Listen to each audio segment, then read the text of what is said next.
Living through this era in the Warhammer universe feels like the absolute nadir of existence, the moment the heavens fractured. My role was tallying the fallen, my purpose, my entire being. That is, until the fabric of reality started oozing. These days, the stars have faded into oblivion.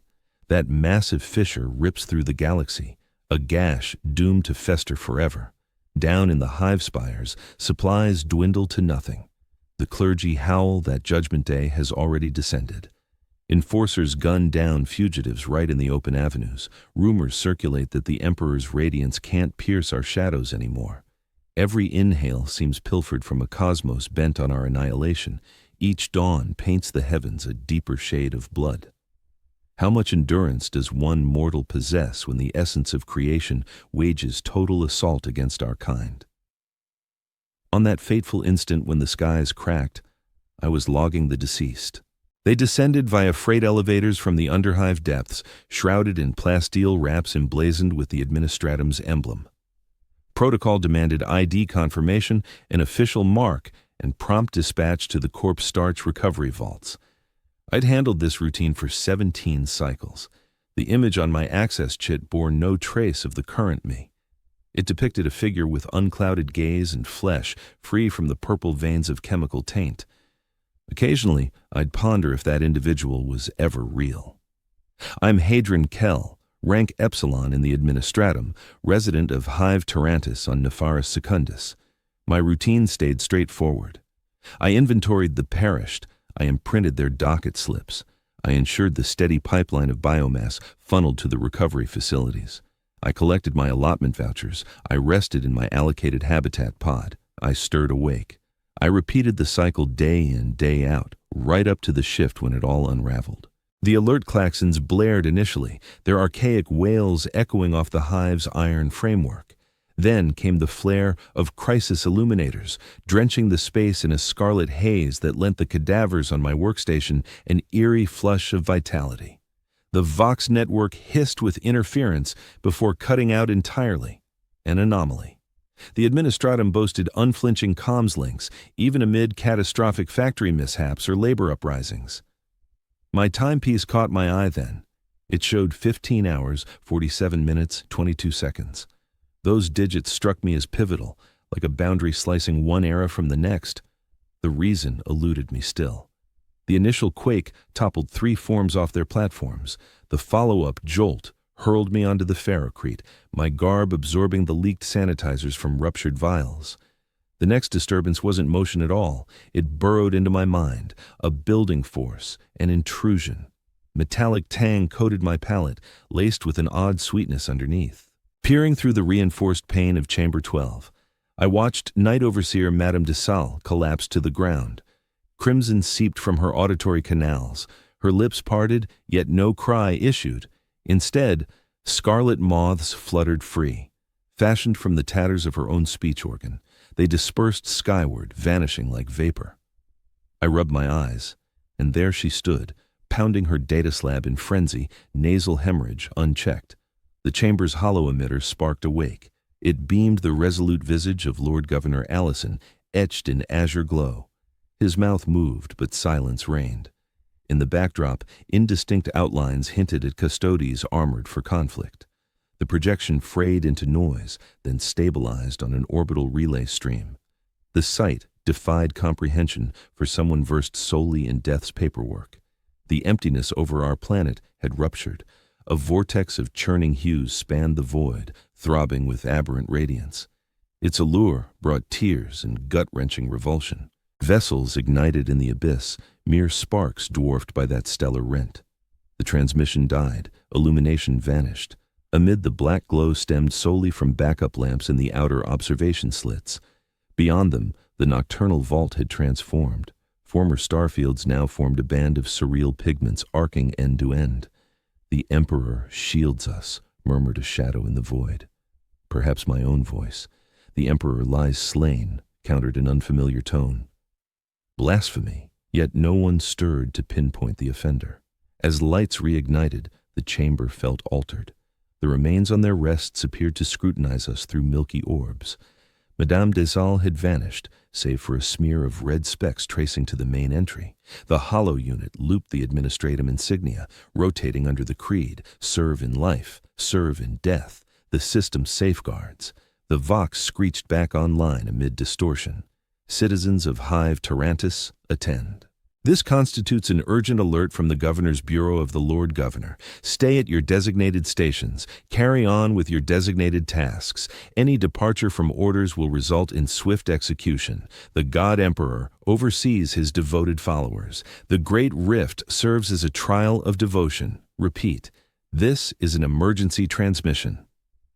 I made my way back to my post. I handled the deceased. Once my shift concluded, I traversed the 47 levels to my living quarters.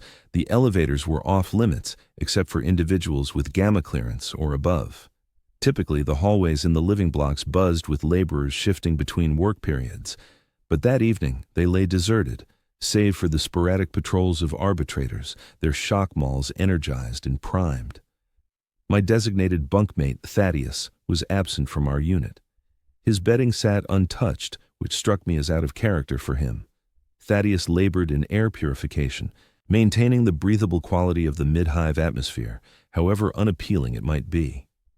He frequently griped about the substances that turned his hands yellow and left his breaths ragged. For weeks he'd been hacking up blood, yet he steadfastly avoided the medical bay. A finding of lung collapse would lead straight to relocation in the body starch recovery facilities. He chose a gradual demise over serving as a handler instead of the handled. I settled onto my bunk, attuned to the remote noises echoing through the hive. Engines rumbled, conduits clanged. From deep underneath rang the subdued thud of a blast, trailed by the wail of alert klaxons. Such noises were routine, reassuring in their predictability. What felt alien were the cries. They began with one shrill tone, sharp and penetrating, slicing past the hive's constant hum. Soon, a second voice merged in, then a third, until it appeared as if the structures themselves were howling. I pressed my regulation pillow against my ears, yet it barely dampened the clamor. When fatigue at last overtook me, my sleep filled with visions of the heavens tearing apart like the gut of a body on my work table, unleashing its surreal hues onto the planet's face.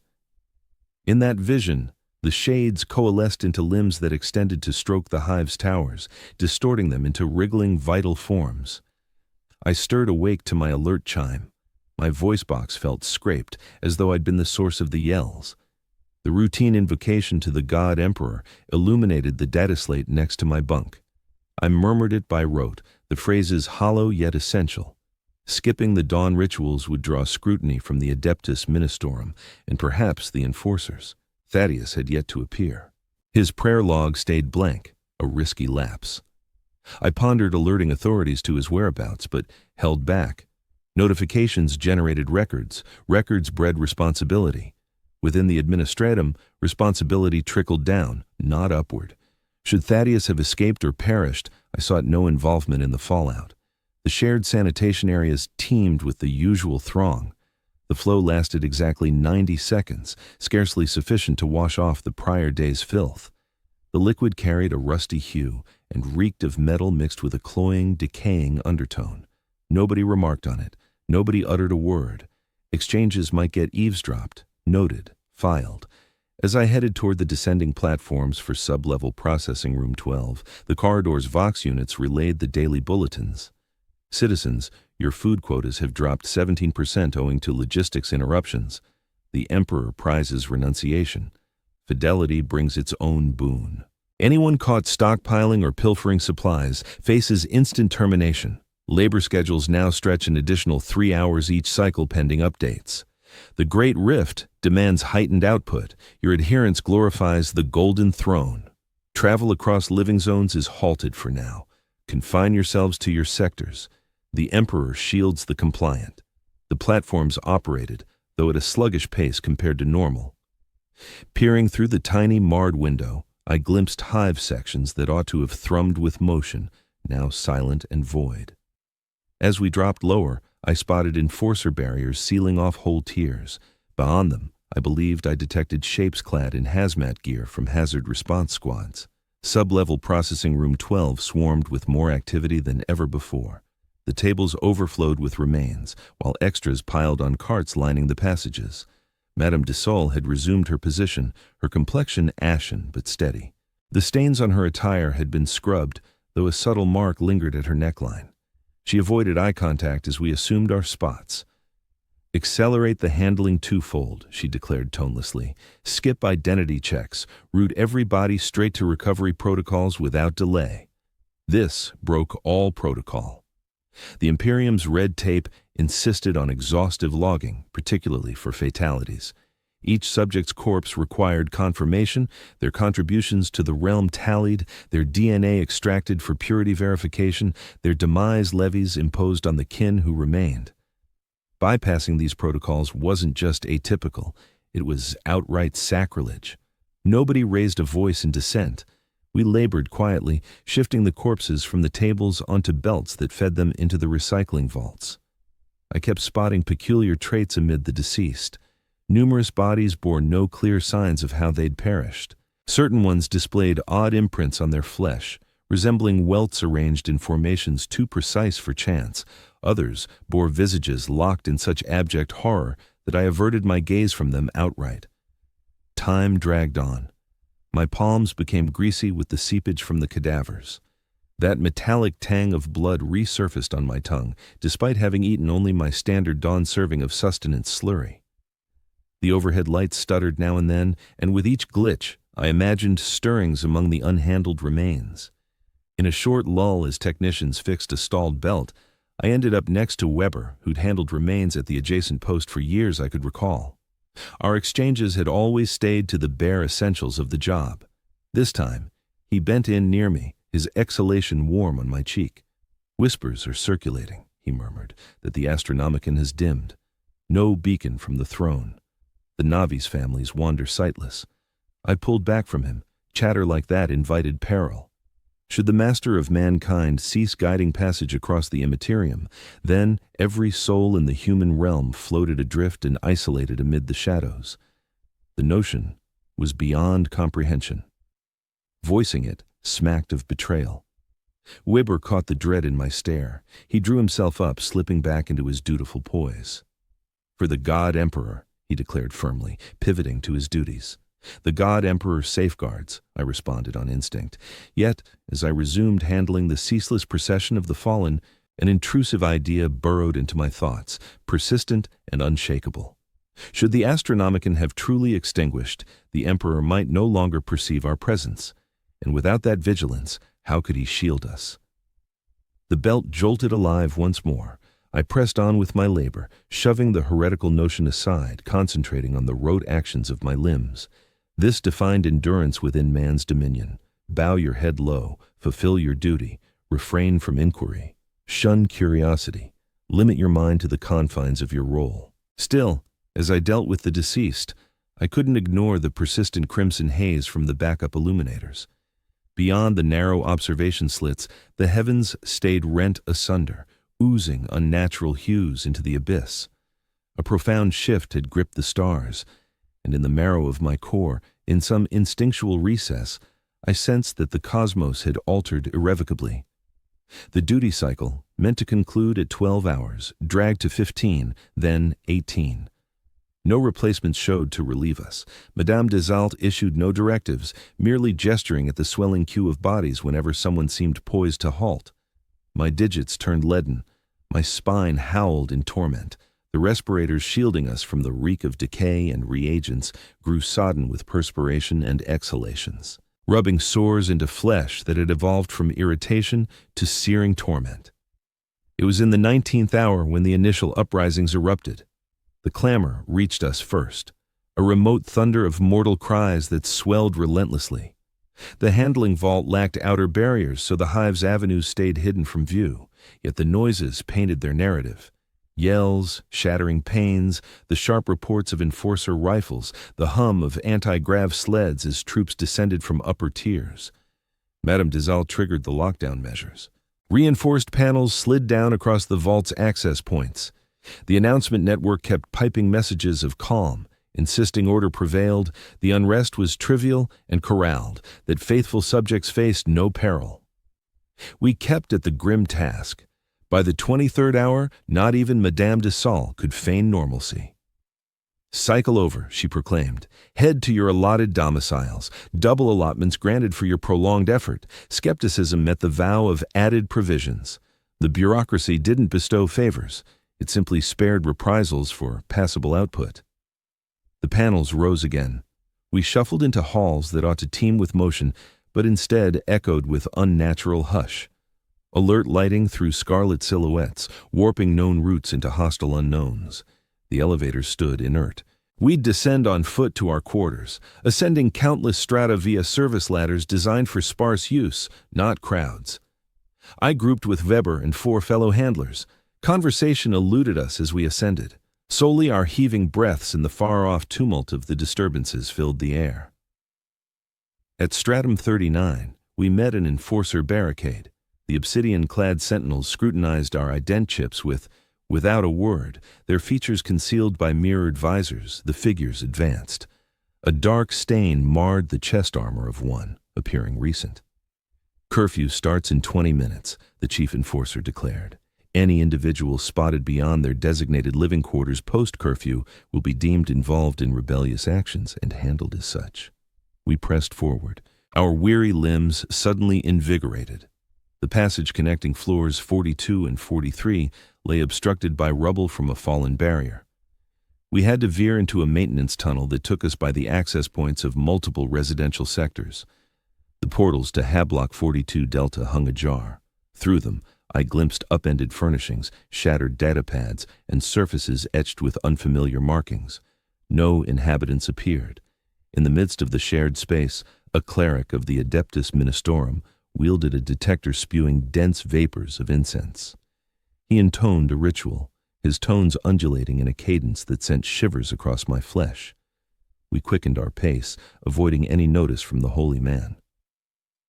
The Ministorum had long lingered in the Hive City, overseeing rites, guiding devotions, safeguarding the faithful zeal of the laborers.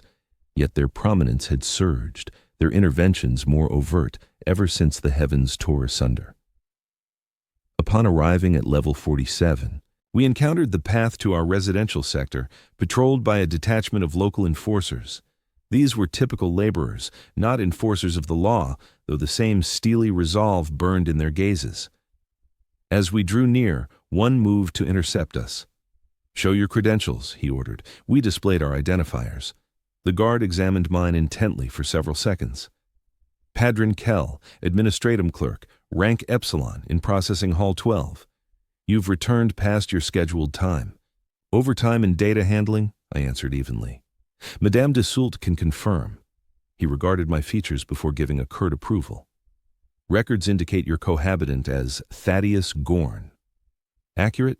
A cold dread unrelated to the Hive's constant chill gripped me. "Affirmative. He labors in air refinement, floor 30.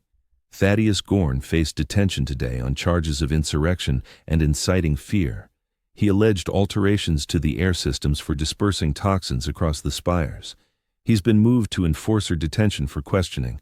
I maintained a stoic facade. Any hint of worry might draw scrutiny. Any sign of ease would seem callous. Noted. Let the Emperor's judgment prevail." The guard inclined his head, content with my reply. "Enter your quarters. Stay put until your next duty cycle. Extra sustenance vouchers will issue at dawn to offset today's shortages." I stepped into Hablock 47 Epsilon, alongside Weber and the rest, dispersing to our individual spaces without goodbyes. The gathering hall stood deserted, the broadcast panels silent. The quiet weighed heavily. My personal compartment was unchanged from dawn. Thaddeus's bunk lay vacant, and now it would stay that way forever. I collapsed onto my mattress, too drained to shed my work garb or scrub away the grime of the day.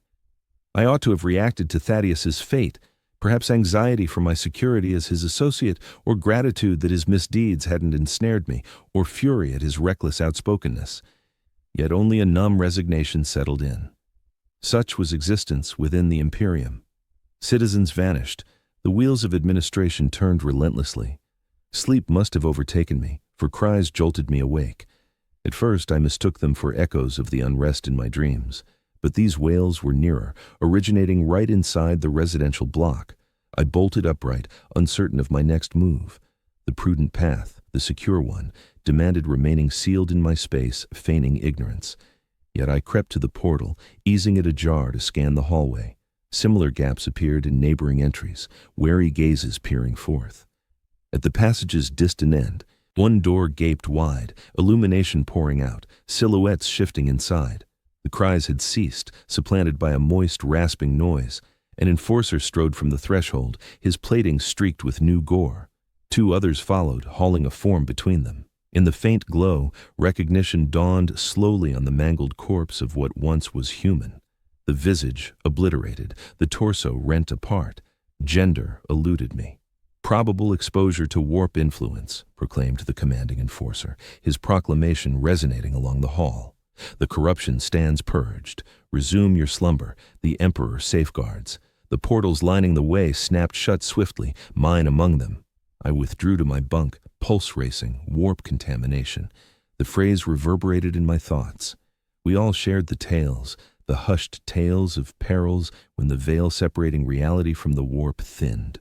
Corruption stories of ghosts, mutations, and possessions were just old legends, designed to scare kids straight and keep laborers on their toes against any rebellious ideas born from loneliness and fatigue.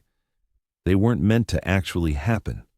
Not in a place like this, not on Hive Tarantus, a steadfast world of the Imperium, distant from its outer edges, and the endless wars simmering along those frontiers. Yet the heavens had torn apart.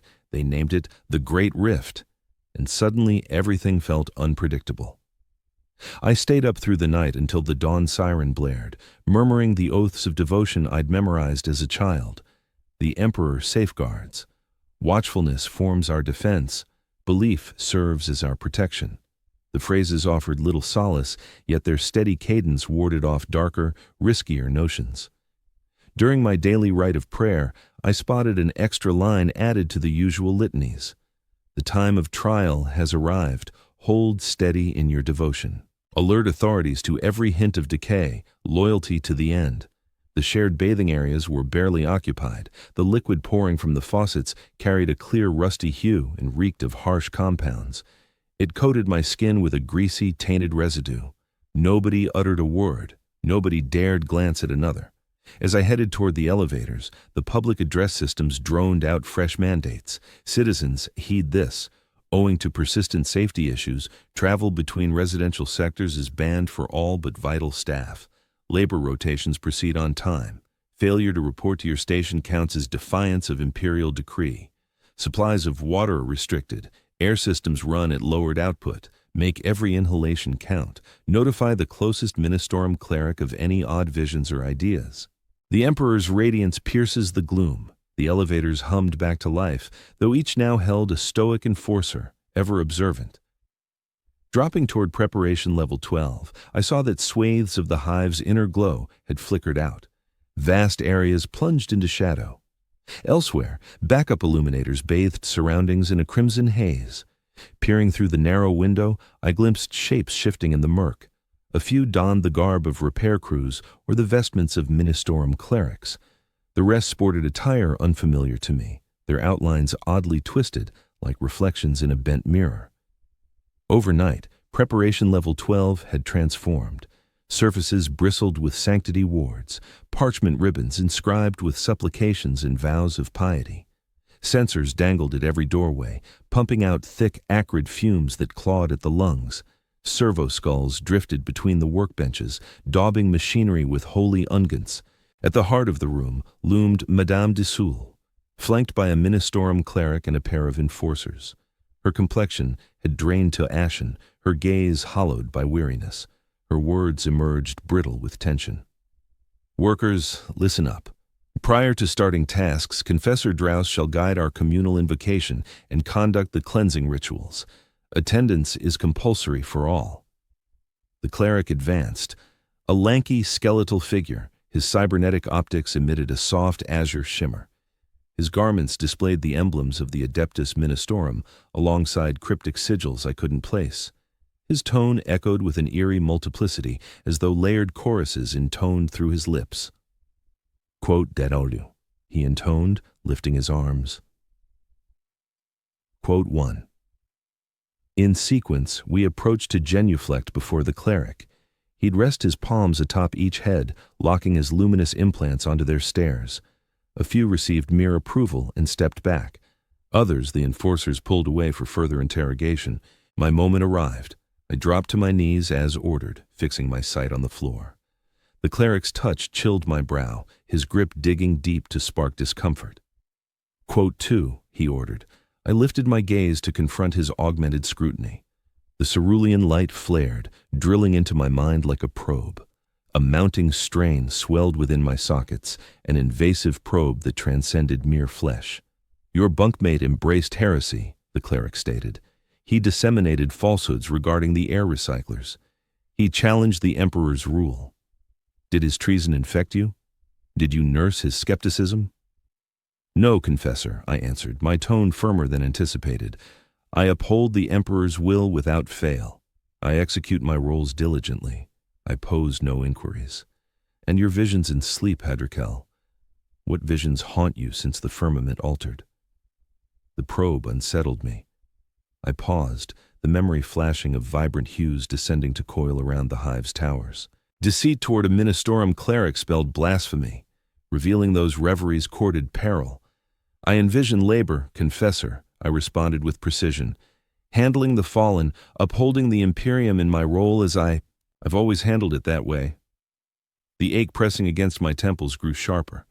For an instant, I feared the cleric might expose my deception, but then he pulled back his hands and signaled to the enforcers. This individual can resume his assignments.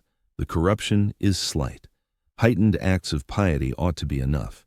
A wave of ease flooded me, swiftly chased by remorse. I'd deceived a servant of the emperor's decree, yet that falsehood spared me from whatever doom loomed for those hauled off for further scrutiny. Heading back to my workstation, I spotted Weber escorted away by the enforcers. His expression was empty, his steps rigid. He avoided my gaze as he went by. Operations resumed once the cleansing ceremony concluded. On this day, the forms laid out on the tables varied from the norm.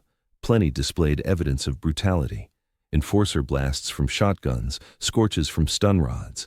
Some carried traces of ceremonial disfigurement, runes etched into skin, vital parts excised, sockets vacant, and others exhibited alterations that mocked reason, appendages unnaturally extended, pivots twisting at odd angles, hides toughened into material resembling chitin. One remains had several orifices gaping and snapping in sync along its chest, despite the tag marking it deceased for hours. I performed my tasks on autopilot, avoiding deep scrutiny of the horrors gliding under my fingers. That metallic tang of blood filled my mouth again, more potent now. The fumes from the burners clouded my thoughts. On 2 occasions, I realized I'd frozen in place at my post, chunks of time slipping by unnoticed. Nobody mentioned these blackouts. Maybe they were lost in their own trances too. Halfway into the rotation, the announcement network hissed alive with an urgent message that drowned out the standard instructions. The speaker was unknown to me, the signal garbled, fractured by interference and eerie overtones. Hear ye, loyal subjects of the Imperium. This is Lord Inquisitor Vanax from the Ordo Malus. The cicatrix maledictum, called the Great Rift, has fractured our realm. Storms in the warp, vast beyond measure, have cut off countless sectors from the Emperor's radiance. Invasions by demons pose a dire peril. Should any soul encounter odd notions, visions in sleep, or bodily shifts, seek out the closest purgation center at once. Fight the impulse to conceal such signs. The Emperor's grace falls upon the truthful. His wrath claims the false. Hold fast to your devotion. Shun anyone acting unstable. The Inquisition now wields crisis powers via Protocol Omega-7. Obedience is required. The Emperor safeguards. The phrase, demonic incursion, lingered like a shadow even after the feed cut out. Conversation ceased entirely. Eyes stayed fixed on tasks, yet I sensed the terror pulsing from every soul in the vast room. The Inquisition had arrived on our planet. Nothing could signal a worsening crisis more starkly than that, slipping past local command. I kept sorting the remains, actions rote, thoughts in turmoil. The Inquisition didn't arrive to mend chaos. They purged dangers through whatever ruthless steps needed taking. Whole spire districts had been eradicated when deemed lost to taint. Entire planets had been reduced to ash under their rule. As the hours dragged on, more cadavers revealed warp-touch deformities. We laborers toiled wordlessly, ignoring the obvious horrors before us. Voicing it would mean confessing we'd spotted the warp's foul mark. That awareness alone might brand us heretics. In the 21st cycle of a routine 12-hour vigil, the hall quaked from a far-off strike. Fine particles sifted from above. The illuminators wavered but endured. Work never halted. A nearer blow came next. The transport chain faltered, then ground forward again. Peering through the narrow slits, I spied flames streaking the heavens, an object of flame, plummeting from the void. The final hit slammed into the spire. The framework convulsed, platforms overturned, corpses tumbled down, power died outright, leaving us in blackness, pierced solely by backup glows and the unnatural throbbing light seeping from beyond. "Stay by your posts," Madame Dassault's command echoed through the void. "Backup energy will engage soon, the Emperor shields." But the reserves never kicked in. We lingered in shadow, encircled by the fallen. Moments dragged toward an eternity. No orders issued, no enforcers stepped forth to impose calm. Even Madame Dassault went quiet. It was Thorn, a fellow sorter I scarcely recognized, who broke the hush. "They're shelling us," he muttered, tone fracturing. "The Inquisition's purging the spire." "Hush that nonsense," Madame Dassault barked from the gloom. "The Imperium defends its faithful. Those strikes stem from foe assaults. The defense legions are countering. No foe exists, but the one Thorn pressed on relentlessly. The tear in reality had tainted us all. They'd rather incinerate the lot of us than let the corruption spread." The hum of a shock mall powering up sliced through the gloom.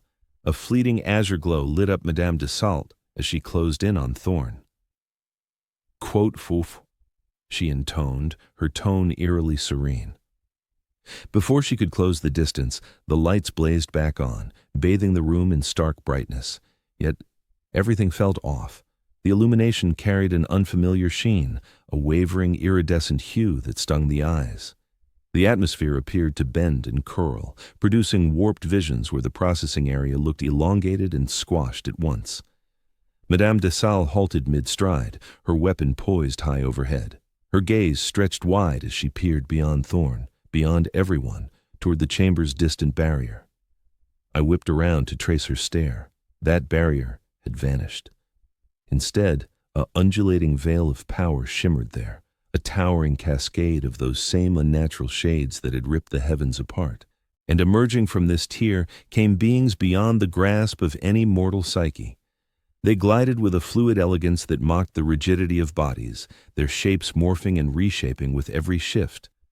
What passed for heads sprouted endless eyes, endless maws. What served as arms concluded in extensions that flickered between talons, tendrils, and human-like grips in rapid succession.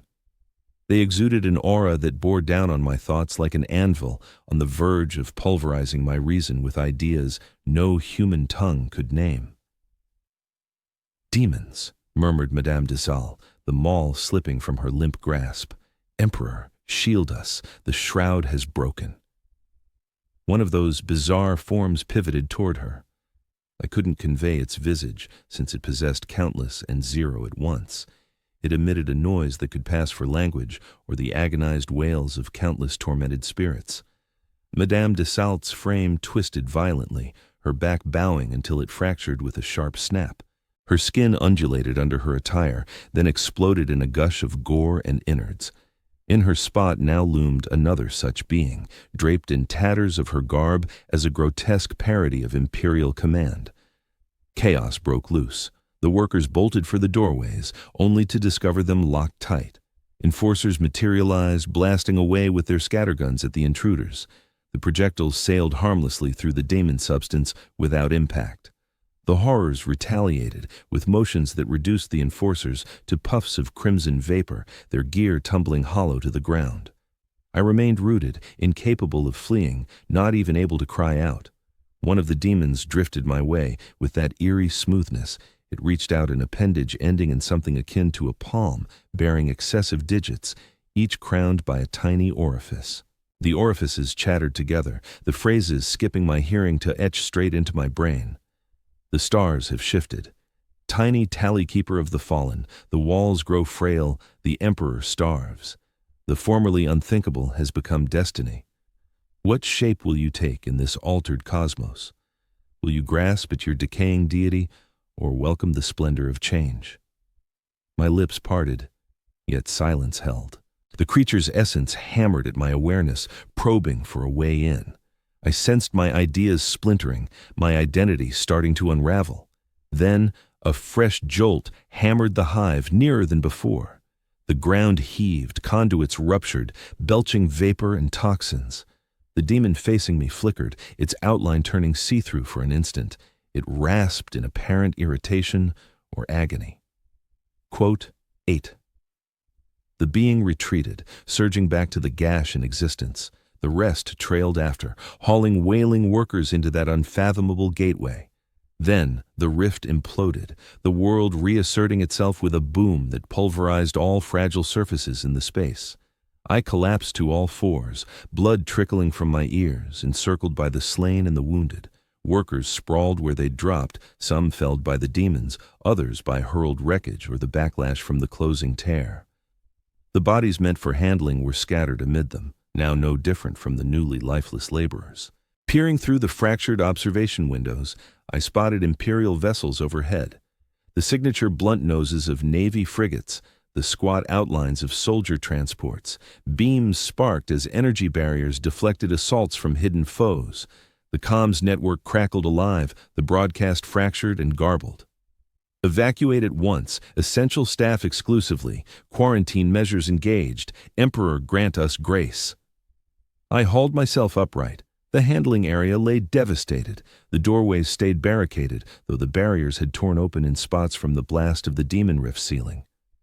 Via one such gap, I glimpsed a service hallway, deserted and dim. Survival drive kicked in hard. Escape was my only goal, with no clear path ahead except fleeing that deadly room.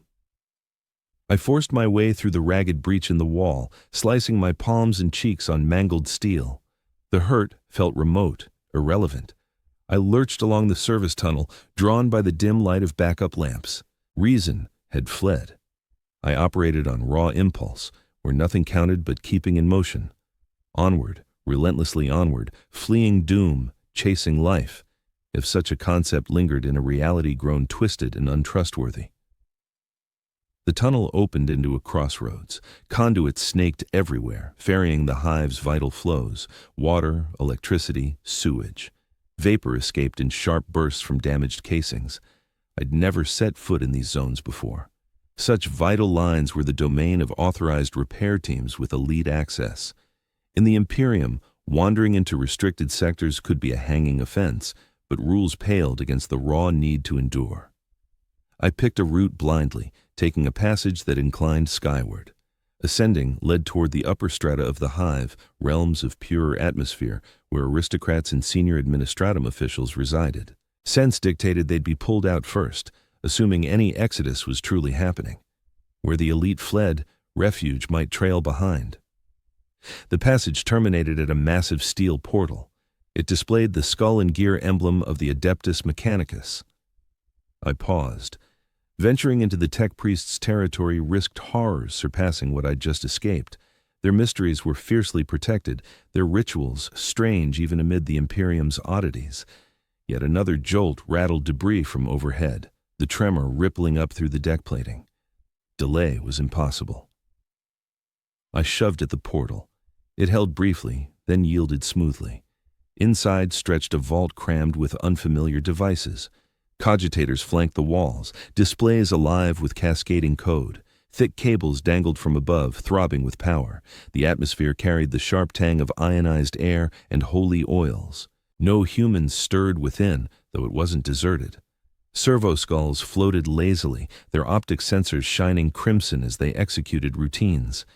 They ignored me entirely, their cogitator souls fixated on protocols. I crept forward warily, bracing for the scarlet-robed silhouette of a tech priest, or the ponderous frame of a servitor. But only the drone of engines and sporadic snaps of arcing electricity broke the quiet. Opposite me, a second portal gaped wide. Beyond, a hallway appeared more standard, adorned with the imperial aquila instead of the mechanicus gear. I rushed that way, desperate to quit the priest's sanctum before detection. At the edge, a servo skull swooped down, blocking my route. Its lone lens locked onto my features. A synthetic tone issued from its Vox unit. Identify, clearance rating, reason for entering mechanicus territory. I halted. Bolting would summon defenses. Lingering confessed my intrusion. Desperation birthed deception. Hedron Kell, administratum aide, rank Epsilon, enacting crisis measures, heading to rally site Delta. The skull hung still for an endless beat. Then it shifted. Advance to assembly zones. Warp breach approaching. The Omnissiah shields the devout. I dashed by, not probing my luck. The hallway forked into a signposted hub. The markings baffled me, drawn from an unknown code, but when pointed to a familiar elevator icon, I trailed it to a chamber boasting grander shafts than I'd known. These cars were vast, panels etched in gilded scrollwork and purity wards. One waited agape, lit from within. A servitor manned the panel, its near-human visage blank, mechadendrites tipped with data spikes in place of fingers. Target level, it droned as I stepped in. I faltered. Upper hive escape hubs eluded me. Demanding a forbidden spot would raise alarms. Staying below invited oblivion. Nearest rally site from here, I managed at last. The servitor's augmetic optics blinked. Priority access alpha to gamma only. State your rank. The car jolted with a fresh strike against the hive. Illumination stuttered. The servitor spasmed, showers of sparks erupting from its ports. Emergency bypass engaged, it intoned in a more monotone drawl. All personnel to evacuation procedures engaged. Heading to the closest safe zone, level 112, Central Administrative Hub. The elevator doors sealed shut. The cabin surged upward at a velocity that made me clutch the safety bar to steady myself. The servitor stayed rooted in place, evidently rebooted by some emergency override in the network. Level 112. I'd spent my whole existence below level 60. The command hub would team with the top echelons of the administratum, maybe even envoys from the Adeptus Terra. They'd spot me right away as an intruder, haul me off, put me down, yet going back to the demon-riddled underhive wasn't an option. Faced with guaranteed doom versus likely doom, the decision was straightforward. The elevator kept climbing, the display ticking through digits I'd never dreamed of encountering. 90, 95, 100. As it rose, a mounting pressure squeezed my eardrums, an unease that transcended the mere rush of elevation. At last, the doors parted on level 112, revealing a tableau of organized frenzy. An enormous hall extended ahead, its roof vanishing into distant gloom. Hollow screens flickered with strategic layouts of the hive and nearby territories. Figures in robes hurried among console arrays, their tones sharp with debate or pressing exchanges. Nobody glanced my way as I exited the elevator. The servitor lingered within, inert as the panel slid closed. I halted, rigid with the expectation that any second a voice would demand to know who I was. Yet the administratum staff in the command hub were wholly absorbed by the unfolding disaster. I edged toward the closest bulkhead, aiming to shrink into obscurity. From that vantage, I scanned the room, hoping to spot a chance to merge with the crowd and endure. The biggest holo display depicted the hive from high orbit. The view was horrifying.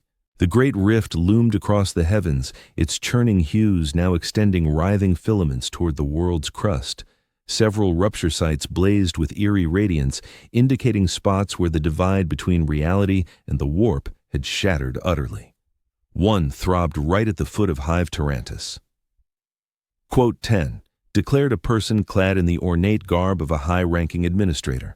The bottom 70 levels are to be deemed forfeit. Launch the detachment measures. Detachment measures. Those terms iced my veins. I'd heard whispers of them, dismissed as tales spun in the labor dorms to scare off fresh recruits. The hive cities of Nephorus Secundus were engineered with ultimate safeguards, a drastic resort against overwhelming perils. The inferior strata could be severed from the superior hive, detonating charges to snap the enormous pillar struts, letting the tainted sections tumble into the sublevels. Meanwhile, the upper towers would lift via mighty gravitic engines to evade the ruin. They intended to slice off the lower hive, all those beneath level 70, countless millions, consigned to the warp beasts prowling those passages, laborers, overseers, repair teams, folks I'd crossed paths with forever, all doled out to shield the aristocrats and bureaucratic overlords. A rational call. The Imperium had long prioritized structure over single existences. Humanity's greater good trumped any one person's. I'd handled sufficient remains in the morgues to grasp the math of imperial rule. Life served as the emperor's coinage, expended freely when duty required, but comprehension didn't blunt the revulsion of seeing the verdict delivered with such detached precision. "My lord," ventured a subordinate, "regarding this directive from the departmental monitorum, the rescue vessels can't ferry everyone past the cutoff zone. We need to set hierarchies." "Hierarchies are set," the lead figure countered. "Start with alpha authorizations, then gamma. The rest stay on to sustain vital operations right up to the last transport's liftoff. And once those leave, my lord." A hesitation. "Once those leave, the emperor shall weigh their spirits." Another execution order aimed at the ones who might at first outrun the lower hive's downfall. The mid-tier clerks and aides would get stranded after the elite fled. Their payback for steadfast duty, perishing on a condemned planet, upholding machinery to the bitter end so their superiors could flee. I ought to have burned with fury. I ought to have howled against the unfairness. But decades toiling in the dissection vaults had drilled into me the core reality of life under the Imperium. Mortality claimed everyone. Its arrival and form were the sole uncertainties. The chief administrator pivoted, scanning the expanse. Briefly, his stare locked onto me and my pulse faltered. Then it shifted elsewhere, dismissing my drab laborer's attire as unworthy of notice. "Commence the detachment process," he ordered. "Done. May the Emperor pardon our desperate choice." Sirens wailed across the room. The holographic screens flickered, revealing timers ticking down and blueprints of the hive's framework. Clerks rushed to their consoles, their actions now laced with frantic haste. I stayed pressed against the bulkhead, gripped by uncertainty. Lingering meant death, crushed in the crumbling depths if I descended, or lost in the chaos above if I stayed. Yet escape seemed impossible. The escape craft were reserved for the nobility. A lowly data handler like me, who had wandered into forbidden heights, could expect no pity. While I lingered there, rooted by the certainty of doom, another presence strode into the control hub. Unlike the cloaked bureaucrats of the administratum, this figure donned the unmistakable plate of the Inquisition. His long coat of dark hide bore holy wards and emblems of authority. His left socket held a luminous cybernetic orb, and his right arm terminated in a massive power fist, dormant yet menacing. Beside him trailed a being that mimicked a woman's form, though evidently far beyond mortal. Her flesh gleamed with a steely luster, and her gestures were flawlessly mechanical, betraying no trace of organic imperfection. Silence enveloped the space as they arrived. The high-ranking clerk stiffened, a shadow of dread flashing over his features. "Uphaiti, quote 13, he murmured, inclining his head low. The quote. 14. The Inquisitor brushed aside the words, marching straight to the main projection. "Quote 15, he murmured, his tone unexpectedly mild for such a formidable warrior. "Quote 16, the clerk paled. "Quote 17, the Inquisitor cut in sharply. "Quote 18, quote 19, the clerk pressed, his poise fracturing. The Inquisitor gazed at the glowing map in silence for an extended beat before replying. "Quote 20, quote 21. The clerk's pitch climbed. "You don't intend to wipe us out?" "Purgation is the sole reliable path," the Inquisitor continued, his voice still that calm, almost soothing murmur. "The blight runs too entrenched. Even a full exodus risks spreading the poison to distant planets. Nephirus Secundus demands purification through flame. Exterminatus, the Imperium's direst decree, total annihilation of a planet lost to irreparable foulness. I'd encountered the word in lowly chapel homilies, a dire caution against apostasy. Never did I envision it decreed over my home. The senior clerk appeared to wither decades in moments. How much time? The vortex warheads fire after inquisitorial vessels reach secure range, roughly 6 hours. The Inquisitor faced his alloy-skinned aide. Assemble the roster of those with top-tier secrets, limit to 50 at most. Only they depart. Affirmative, Lord, the woman intoned, her timbre echoing her artificial sheen. 50 from a spire teeming with millions. From a globe harboring billions, a mere 50 would flee Nephirus Secundus's end, and I was nowhere near that select few. The hub burst back into frenzy, now edged with raw terror. The aides might not grasp exterminatus fully, but they knew condemnation when it rang out. Some pressed on with robotic focus, others sobbed at their panels. A handful just abandoned their duties, chasing fleeting solace in their final stretch. The Inquisitor spared them no glance.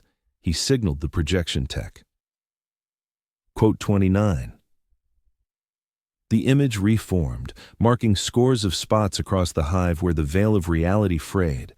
The biggest scarred the underbelly, near my old sorting vaults, but breaches speckled the ascent clear to the pinnacles. As I observed, fresh flares ignited, signaling escalating violations. Quote 30, the Inquisitor observed. Quote 31, the chrome-like woman rejoined him. Quote 32, quote 33. The Inquisitor addressed the head clerk. Quote 34, I am grateful, my lord. I shall dedicate my last moments to the Imperium. Quote 35. Ensure that you do. Quote 36. Procrastination might hasten that final breath more than you anticipate. Quote T at 37. Valoran. Quote 38. Activate the erasure sequences across every data vault. Leave no traces for the foe to taint. Quote 39. Affirmative, Lord, and the surviving staff. Quote 40. They'll render one final service to the Emperor by sustaining operations right up to the collapse. Keep their doom hidden from them. Allow them to perish under the illusion that their efforts hold value. Understood, Lord. I huddled tighter against the bulkhead, silently beseeching the God Emperor to avert the Inquisitor's scrutiny from me. Detection at this juncture could spell instant death as an intruder or consignment to a futile defense against the advancing horrors. The Inquisitor pivoted toward the doorway, then halted. His mechanical eye blazed abruptly, fixing right on my concealed spot. You, he uttered, his whisper somehow resonating sharply through the hall. Servitor, come forward. My body propelled itself ahead on autopilot, positioning me in front of the Inquisitor. In proximity, I noted his organic eye was a washed-out gray, nearly colorless, contrasting the piercing blue radiance of the implant that appeared to pierce through skin and spirit. You don't fit here. Quote 45. No, Lord. Quote 46. State your identity and role. Quote 47. Hadrinkle, Lord. Administratum laborer. Epsilon level. Chamber 12. Processing section. Quote 48. Chamber 12. Processing. Site of the initial significant incursion. You ought to be deceased, servitor, or in a state far graver than death. Quote 49. You've encountered warp spawn. Their influence marks your essence, yet corruption evades you entirely. Fascinating. The servoform Valoran advanced. Should I terminate him, Lord? He poses a hazard of pollution. The Inquisitor lifted a palm. Hold off. Servitor, recount your evasion from the rupture in Chamber 12.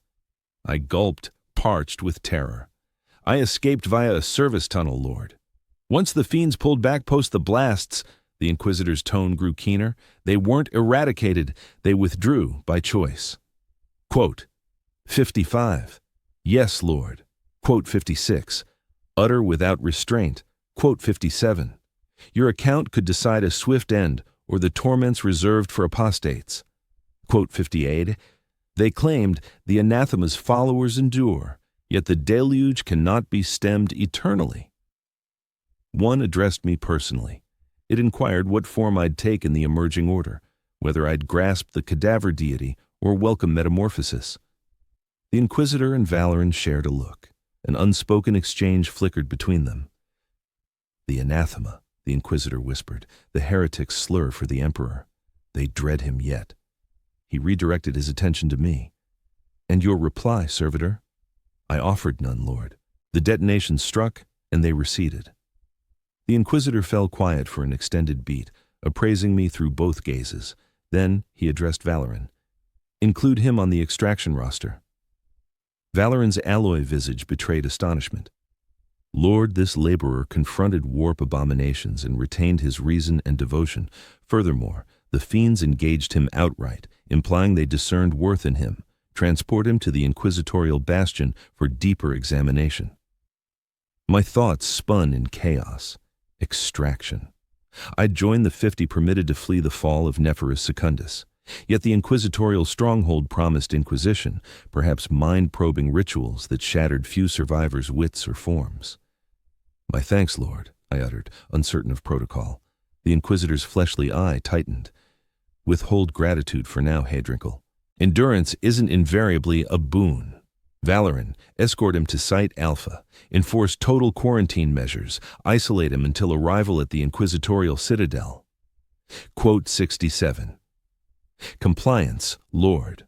Quote 68. "Bolster the perimeter guards at every incursion zone. We hold the barrier another 5 hours. Thereafter, the Emperor's wrath will purify this planet from Valoran led me down unfamiliar passages deep within the structure." Her hold on my arm remained firm and unyielding. Employees and bureaucrats flattened against the sides to make way, their gazes lowered, steering clear of the interrogator's piercing stare.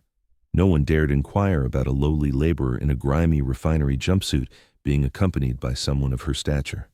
As the planet neared its end, such oddities barely registered amid the chaos. We arrived at a fortified gate, patrolled by sentinels clad in the obsidian carapace plating of the Inquisition's elite troopers. Their visors hid any expression, yet their stance radiated deadly vigilance. They wielded hellguns, far superior to the crude scatterguns and stun batons used by the enforcers below. "Inquisitorial clearance," Valoran declared, reaching out with her unoccupied hand to link into the access panel. "Extra passenger under Lord Inquisitor Vanax's directive." The troopers parted silently, granting passage. Past the barrier opened a vast room thrumming with latent energy. In the middle rose a round dais, encircled by adepts murmuring in machine code.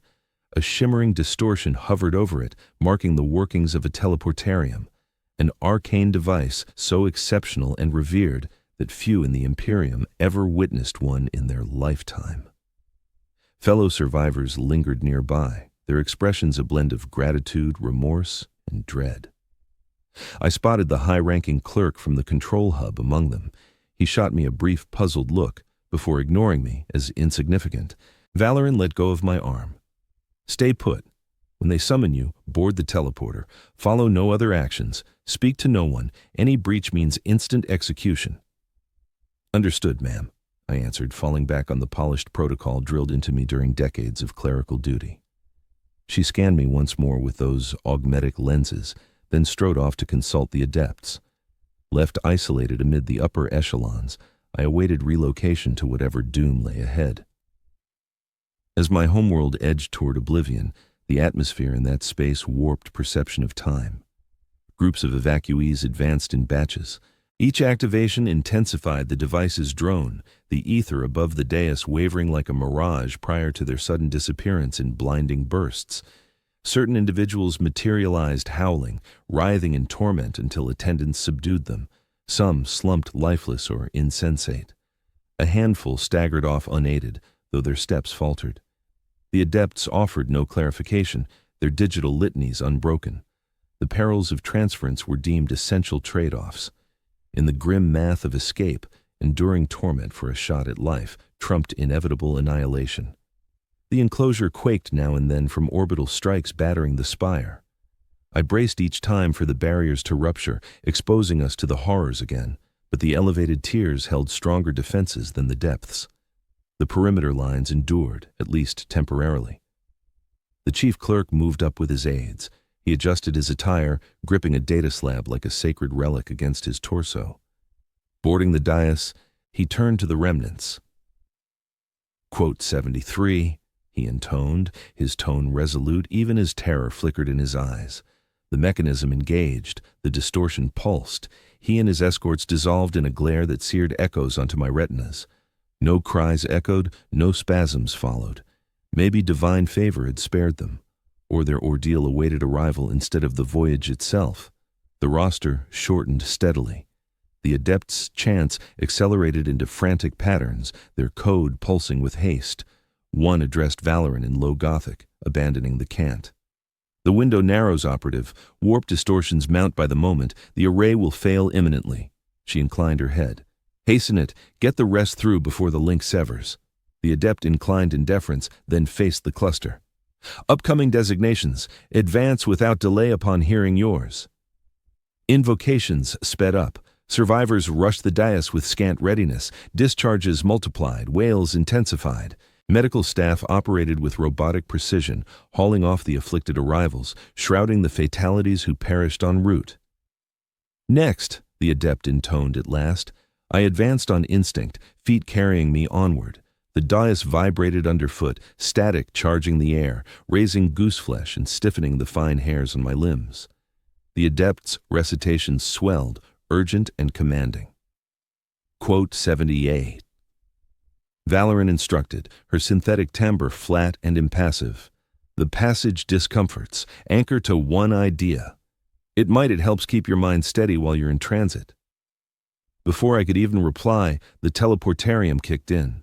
Everything around me melted away into rivers of brightness and feeling. My form seemed to elongate, tearing apart down to its atomic bits. An indescribable torment surged through every fiber of my being. I wanted to cry out, but I lacked a throat, no breath, nothing solid to channel the torment. In that instant of unraveling, hovering between two existences, I caught sight of horrors beyond any human's grasp. The warp roiled along the fragile shield woven by the teleportarium. Beings slithered through that turmoil, immense, timeless, ravenous. They detected the transit of spirits invading their realm and extended limbs that laughed at the rules of matter. One of those presences grazed my formless awareness. I knew it as the fiend from Chamber 12 in processing. Its words echoed inside the fragments of my psyche. The decisions arrive earlier than anticipated. Tiny resistor. The cosmos shatters. Existence warps. What form will claim you once everything familiar turns to ash? I couldn't speak, yet a response took shape in my thoughts. I am Hadrankel. I devote myself to the Emperor. I shall stay as I am, mortal. The presence issued what could pass for a chuckle. Mortal. So narrow a notion. The stars are aflame, tiny resistor. The breach has unlocked gateways forever sealed. Even should you endure this ordeal, the revelation awaits by the finish. No planet escapes unscathed. No essence goes untested. Then it vanished, and I tumbled, reshaping, howling with breaths restored to me. I crashed onto a solid floor. Hurt came back, but this was the ordinary ache of collision, not the otherworldly torture of atomic breakup. Strong hands seized me, hoisting me onto a stretcher. A healer plunged a syringe into my throat. Welcome relief bloomed from the spot, easing the strain.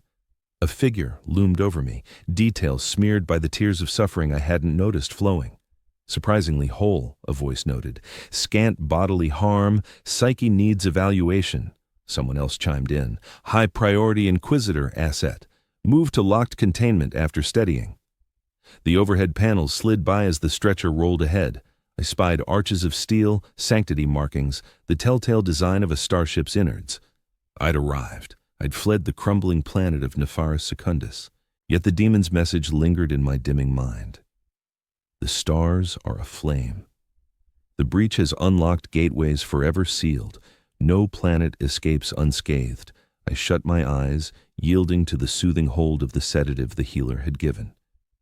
My final notion, as oblivion took hold, was straightforward. A vow and a supplication merged. Emperor, shield us everyone, because the darkest era to exist had barely started.